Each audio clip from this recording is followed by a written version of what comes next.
సాధించినటువంటి ఏకైక నాయకుడు కేసీఆర్ గారు. వచ్చినటువంటి రాష్ట్రాన్ని 10 సంవత్సరాల పాటు భారతదేశానికే ఒక ఆదర్శవంతమైనటువంటి రాష్ట్రంగా తీర్చిదిద్దినటువంటి కేసీఆర్ గారి పట్ల కాంగ్రెస్ ప్రభుత్వం ఇంత నీచాతి నీచంగా, కక్షపూరితంగా, దౌర్జన్యపూరితంగా తన వయసును కూడా పరిగణలోకి తీసుకోకుండా, చట్టాన్ని, కాన్స్టిట్యూషన్ కూడా గౌరవించకుండా మరి ఈ విధంగా వారికి నోటీసులు ఇవ్వడం, నోటీసులు ఇచ్చిన తర్వాత వారు సిట్టుకు లెటర్ రాసిండ్రు. వ్యవసాయ క్షేత్రంలో ఉంటున్నా, మీరు ఎప్పుడైనా రావచ్చు అని చెప్పి చట్టాన్ని గౌరవించేటువంటి ఒక వ్యక్తిగా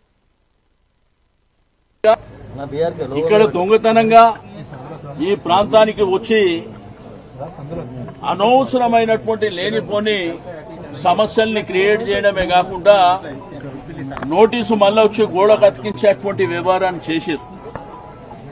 అంటే ఉగ్రవాదులు లేకపోతే టెర్రరిస్టులు, రౌడీలకు ఏ విధంగా ట్రీట్మెంట్ జరుగుతుందో ఆ పద్ధతిలో గోడకు నోటీసు అతికించడం, అంటే సుప్రీంకోర్టు డైరెక్షన్ ని కూడా గౌరవించకుండా, లేదు మీరు ఇక్కడ నందినగర్కే రావాలని చెప్పి వారిని పిలవడం.